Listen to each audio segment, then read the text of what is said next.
ध्यानाभ्यास के लिए कृपया अपने नेत्रों को बंद कर लीजिए।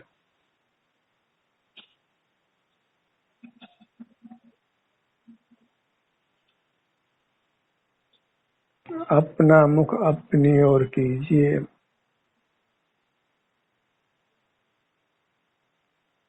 रूपी शरीर में मिला हुआ आपका अरूपी शरीर ही भोगने योग्य है। कोई भी पर पदार्थ भोगने योग्य नहीं है। इसलिए किसी भी पर पदार्थ को देखना जानना योग्य नहीं है। पदार्थों को देख जानकर ही हम उनका सेवन करते हैं और उसी से हम मूर्त कर्मों से बंध को प्राप्त होते हैं। जहाँ बंधन है वहाँ दुख है। निर्बंध अवस्था को पाने के लिए पर पदार्थों का सेवन बंद कीजिए और अपने अरूपी शरीर का ही सेवन करिए। अन्य कोई मार्ग नहीं है।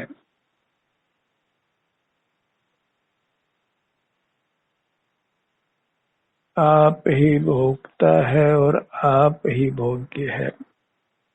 पर लक्ष्य में हमको ऐसा लगता है कि हमने पर को भोगा, लेकिन पर लक्ष्य में भी हमको अपनी अवस्था का ही भोग होता है जो अपने में से आती है। हम ब्रह्म में ही अनादि से जी रहे हैं। हर वस्तु को उसका परिणाम ही प्राप्त होता है। पर की अवस्था प्राप्त नहीं होती।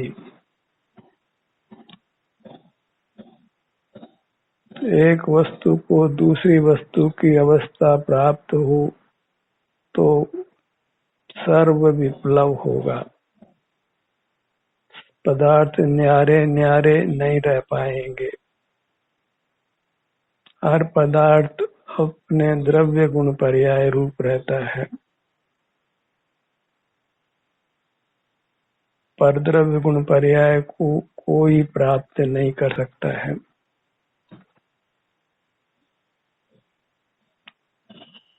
यह जानकर सर्व पर द्रव्यों से दृष्टि हटाकर अपना मुख अपनी ओर रखिए और उससे वैश्विक परिणाम उत्पन्न नहीं होता।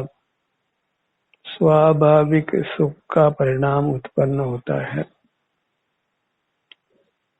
कदाचित पूर्व कर्म के उदय से शरीर में वेदना का अनुभव होता है। वह भी फल देकर कर्म नष्ट हो जाता है और हमारा अरूपी शरीर अत्यंत प्रांजल होता है और अनंत काल सुख का ही अनुभव कराता है। अपने इस अरूपी शरीर की अनंत महिमा है। इसके लक्ष्य से हमको उत्तम अविनाशी सुख मिलता है और वही लक्ष्य में आज तक कोई जीव स्वस्थ नहीं रहा, सुखी नहीं रहा, आकुल व्याकुल ही रहा है और नाना बार असह्य दुखों को भी भोगा है और पर पदार्थों से विमुख नहीं होगा तो आगे भी असह्य दुखों को भोगना होगा और कोई भी बचाने वाला नहीं है। भूचड़ खाने में नाना जीव प्रति समय मारे जा रहे हैं। उनको बचाने वाला कोई नहीं है। जीव स्वयं ही अपनी शरण में आकर बच सकता है। बचने का दूसरा कोई उपाय नहीं है और अपने सन्मुख होना ही अपनी शरण में आना है। इसके लिए नेत्रों को बंद रखिए, तो स्वतः ही फिर अंतर्दृष्टि बनती है और हमारे स्वाभाविक सुख का भोग होता है। हम वीतराग होते हैं, इसलिए नूतन कर्मों का आश्रव बंद नहीं होता। जब जागो तब सवेरा है। मूर्त पदार्थों को सेवन करने योग्य हम नहीं माने, अपनी अरूपी काया को ही सेवन करने योग्य माने, तो स्वतः ही हमको अपनी अरूपी काया की रुचि होगी और रूपी पदार्थों का मोह भंग होगा। फिर बहिर्दृष्टि नहीं होगी। बहिर्दृष्टि नहीं होगी तो आकुलता भी नहीं होगी, कर्म का बंध भी नहीं होगा और संचित कर्म भी नष्ट होगा। इस प्रकार हम परमात्म दशा की ओर बढ़ते हैं। आनंद बढ़ता ही जाता है और अल्प काल में ही पूर्ण होकर फिर अनंत काल बना रहता है। रूपी पदार्थों का व्यामोह छोड़ देना है, उनके धोखे में नहीं आना है। सारा जगत भले ही रूपी पदार्थों का सेवन करने का उपदेश देता हो, पर सारा जग ही मोहांध है। यह जग में अनिवार्य अज्ञान अंधेर छायो अति भारी। अपने सन्मुख ठहर कर ही हम सम्यक ज्ञान प्राप्त करते हैं और अपने सन्मुख ठहरना ही सम्यक चरित्र है और अपने सन्मुख होना ही आत्म दर्शन है, आत्म साक्षात्कार है।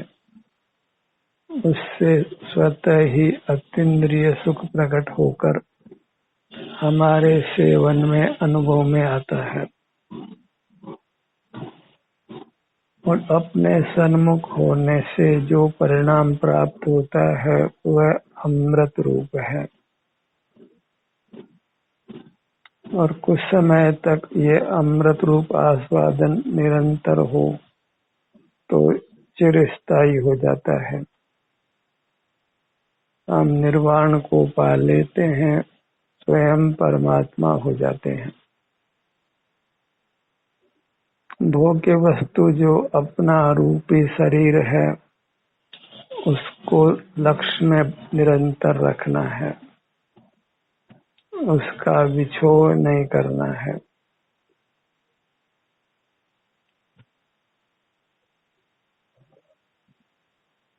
अपनी मूर्त में ही उपस्थित रहकर इसका सेवन करते रहना है। अपने में ही लीन रहना है, निर्विकल्प रहना है, वीतराग रहना है, आनंद भोजी होकर रहना है, स्वस्थ रहना है, स्वाधीन रहना है,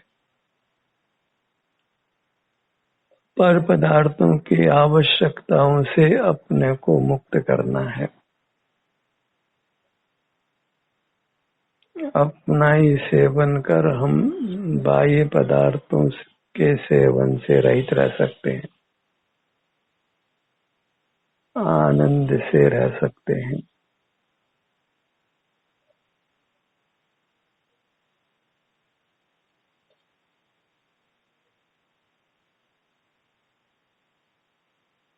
अपने को संसार दुखों से मुक्त करना है, अपने दुखों से रक्षा करना है।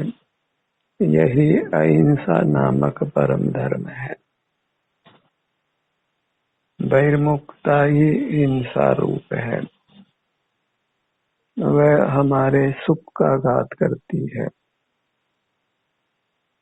और जो सुख का घात करे वही हिंसा है। हिंसा आत्मघाती है। किसी अन्य जीव को मारने का परिणाम हो तो मरने वाले को भले ही पीड़ा हो, वह तो कदाचित पीड़ा भोग कर उत्तम गति को जा सकता है, पर बहिर्मुखता में हिंसा करने वाला जीव भले ही शरीर में वेदना नहीं भोगे, वह अवश्य ही दुर्गति में जाता है।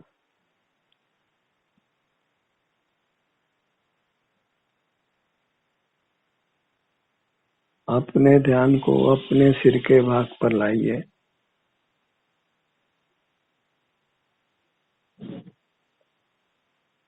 हर भाग का सेवन करना है। हर भाग के स्वास्थ्य की स्थिति को प्रसन्न चित्त से भोगना है। इस प्रकार निराकुल रहना है, वीतराग रहना है,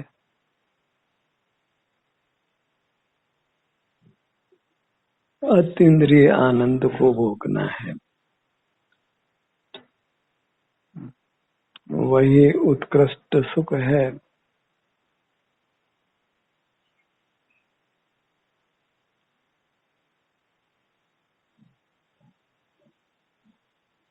ललाट के भाग पर आइए।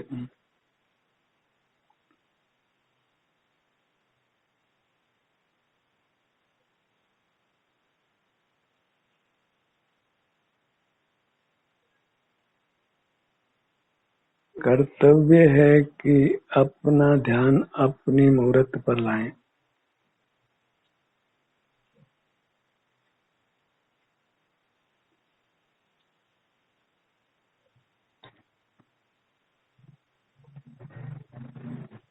अमूल्य मनुष्य जन्म को सार्थक कर लेना है।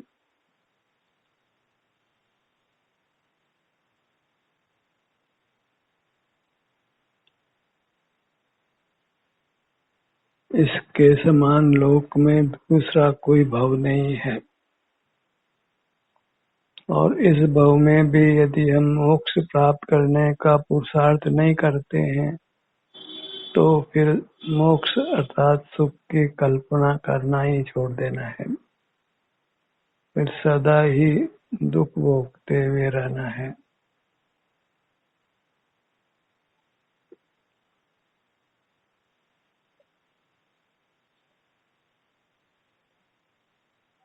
अपने ध्यान को अपने नेत्रों पर लाइए।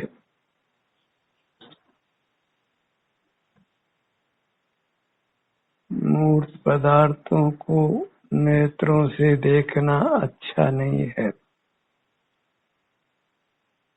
और अमूर्त पदार्थ नेत्रों से दिखाई पड़ता नहीं है।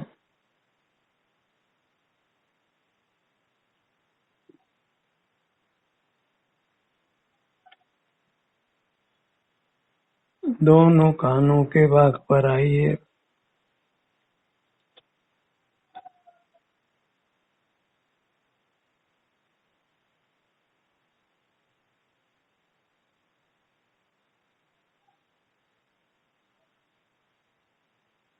अपने ध्यान को अपनी नासिका पर लाइए।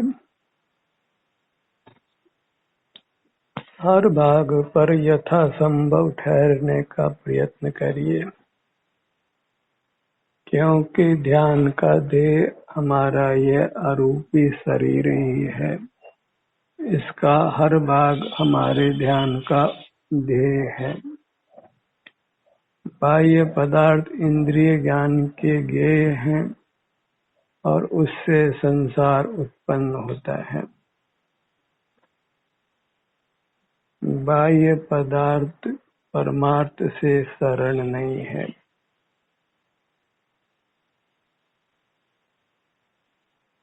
अपने ध्यान को अपने होठों के भाग पर लाइए।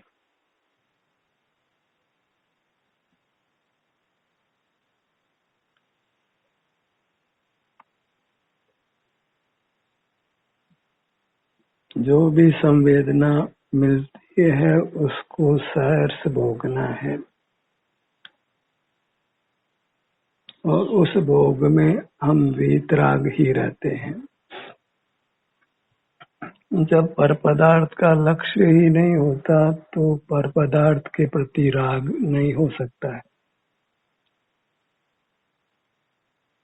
राग की अनिवार्य शर्त है कि कोई पर पदार्थ को हम विषय करें, देखे, जाने।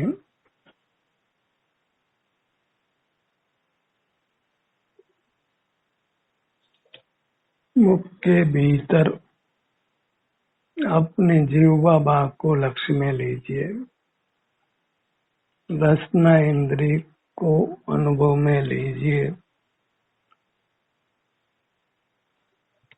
आराम की दशा को सहर्ष ठहर कर भोगते रहिए।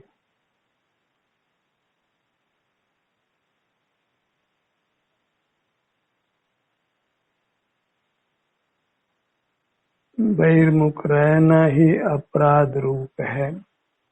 अंतर्मुख होने पर हमको शरीर में आराम का अनुभव हो या वेदना का, हम निरपराध हैं क्योंकि पर का सेवन नहीं कर रहे हैं। पर पदार्थ का सेवन करना ही अपराध है और वह सेवन करना प्रधानता से देखने जानने रूप है।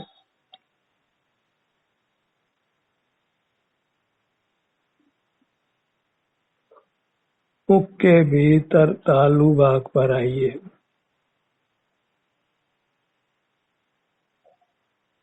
ध्यान का ध्येय आप ही है, इसलिए यहाँ विविधता को नहीं ढूंढना है।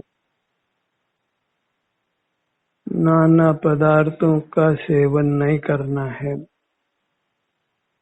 एक स्वमुख रहकर अपनी वर्तमान अवस्था को ही भोगना है।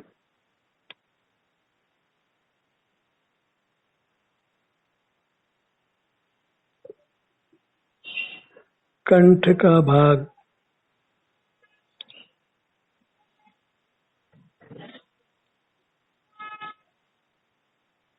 पूरे मुखमंडल को लक्ष्य में लीजिए। पहचानिए कि आपका मुखमंडल कैसा है।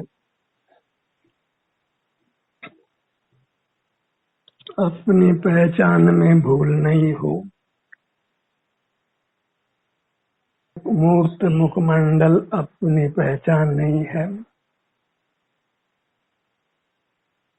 मूर्त रूप को अपना रूप नहीं मानना है।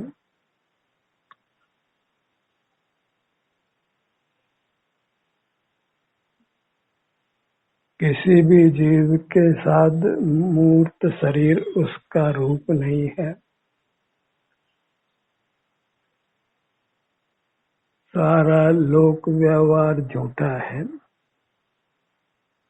इतना विशेष है कि जीवों के मूर्त शरीर में उनका अमूर्त शरीर है और वही परमार्थ जीव है, आत्मा है, परमात्मा है।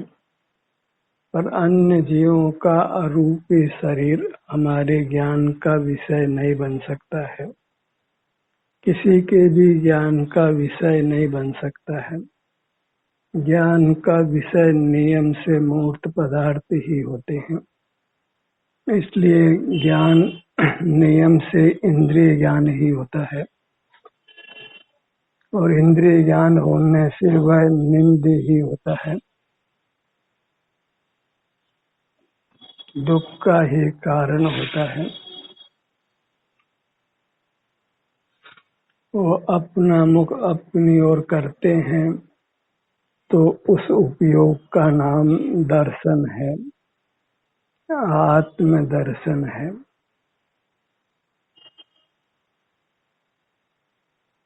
दर्शन शास्त्र में आत्मा को ही पढ़ाया जाता है क्योंकि दर्शन का विषय आत्मा है और ज्ञान के शास्त्रों में मूर्त पदार्थों को भी पढ़ाया जाता है।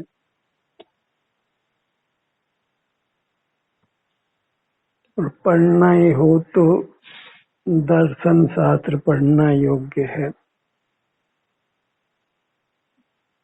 जिसमें अपने ही दर्शन की कथा हो, अपने ही स्वरूप का कथन हो।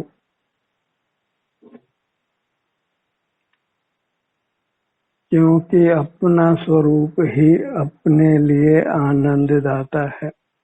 अन्य कोई पदार्थ किंचित भी आनंद दाता नहीं है।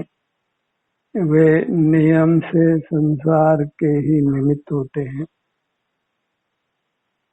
मुक्ति का निमित्त कोई पर पदार्थ नहीं होता है। इसलिए सकल पर पदार्थों से अत्यंत विरक्त होकर अपने सन्मुख रहना है। पर से सुख की आशा बिल्कुल नहीं लगाना है। वह आशा ही पिशाचिनी है।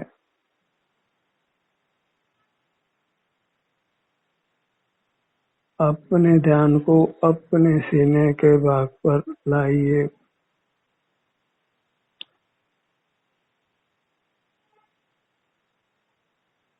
मध्य में सूक्ष्म द्रव्य मन है,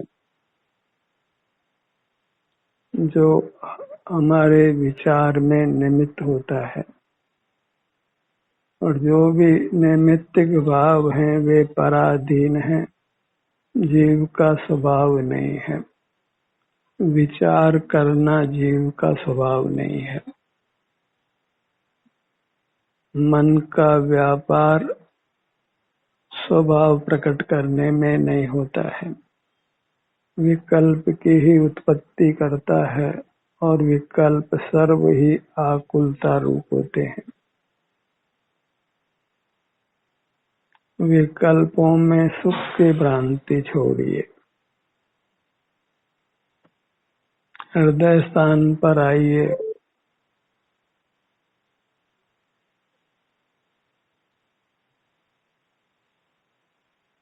अपने अरूपी पेट के भाग पर आइए।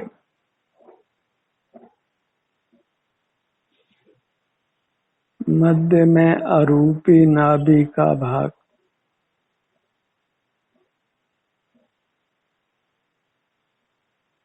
हमारा ध्यान का ध्येय अरूपी काया है।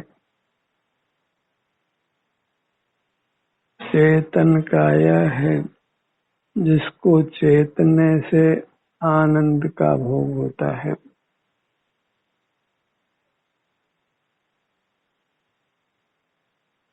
अपने प्रति जागृत रहिए, होश में रहिए। बहिर्मुखता में आत्म जागृति समाप्त होती है। हम वास्तव में बेहोश रहते हैं। जहाँ अपनी अमूर्त काया का होश नहीं हुआ, हम बेहोश कहलाते हैं। भले ही जाग रहे हों, पर जाग करके यदि बहिर्मुख हैं तो हम बेहोश हैं। अपने ध्यान को अपने पीठ भाग पर लाइए।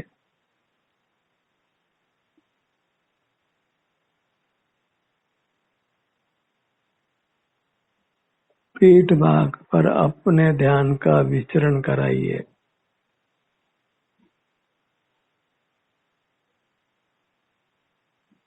धैर्य के साथ इस काम को करते रहना है।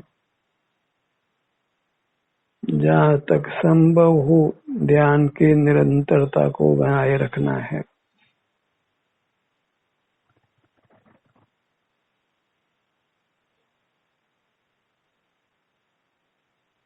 अपने ध्यान को अपनी दाहिनी भुजा पर लाइए। अपने हर भाग का हमने सेवन करना है, वेदन करना है, भोगना है। अपने भोग में ही सुख का भोग है, क्योंकि अपने अमूर्त काया सुख से रचित है।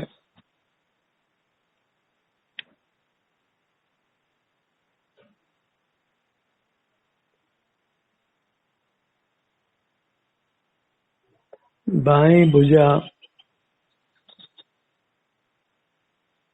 दोनों हथेलियां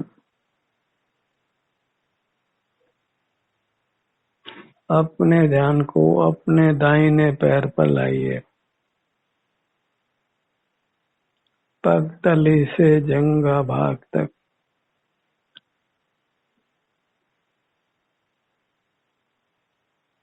अपने अरूपी हर भाग से युक्त होने का प्रयत्न करना है।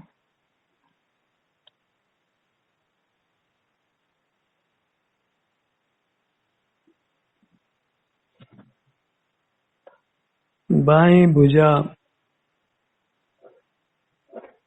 दोनों हथेलियां 10 अंगुलियां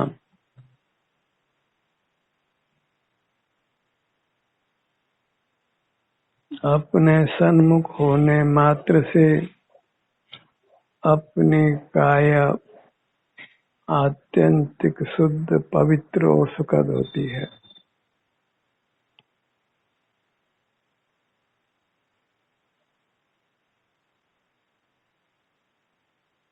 दाहिना पैर पगतली, घुटना, जंघा,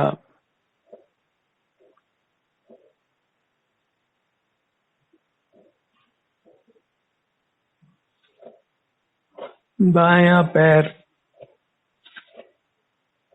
पगतली, पांचों उंगलियां, एड़ी, टखना, घुटना, जंघा, दोनों पैर एक साथ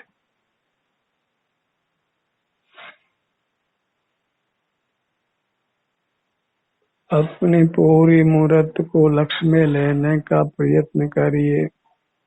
यही आनंद दाता है। इसी से प्रार्थना करिए, हे प्रभु आनंद दाता, आनंद मुझको दीजिए।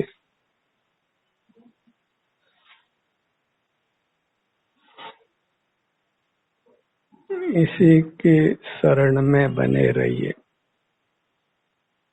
इसी से प्राप्त शारीरिक सुख दुख को ही भोगते रहिए।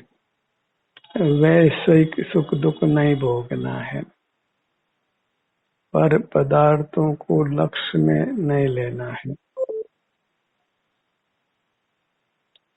ध्यान का सत्र यहीं समाप्त होता है।